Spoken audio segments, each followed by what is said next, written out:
What would you do if your partner accused you of lying about something as personal as your period, just because they were denied sex? In today's story, the protagonist's response was shocking, but it revealed a truth she couldn't ignore. My name is Chloe, I'm 23, and my boyfriend, Leo, who is 22, had been a great partner for the first 6 months of our relationship. We had a healthy intimate life and communicated well, but things took a turn after I got a contraceptive implant a month ago. My doctor warned me that it could cause frequent, irregular periods for the first few months before settling down, and I was trying to be patient with it. One night, we were in bed watching TV when Leo tried to initiate sex. I gently moved his hand away, telling him I was still on my period, which had now been going for about a week. He let out a long, theatrical sigh, the kind that's designed to be heard, and physically moved away from me. Sorry, I said quietly, I can't help my periods. He shot back with a sarcastic,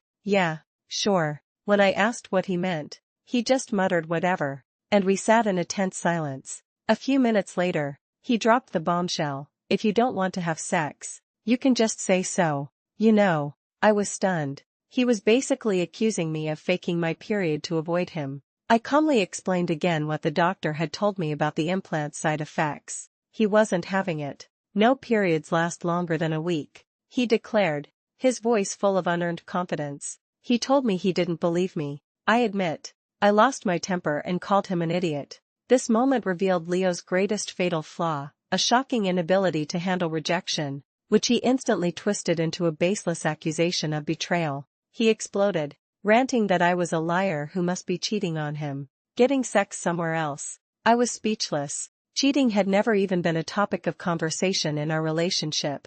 Fueled by a surge of pure rage at his accusations, I didn't even think. I threw back the covers, stood up, and yanked down my pajama pants and underwear in one swift motion. I pointed to the sanitary towel and yelled, my voice shaking with fury, could I fake this? He recoiled as if he'd been physically struck, his face contorting from disbelief to pure disgust. You're fucking disgusting, he screamed, before grabbing his keys and storming out of the house.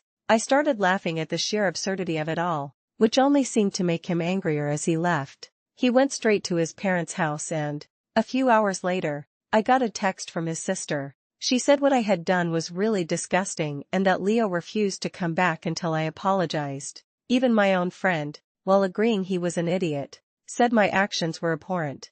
I started to feel a wave of shame, but as one commenter on my story later pointed out, if you don't want to see someone's bloody pad, then don't accuse them of lying about being on their period.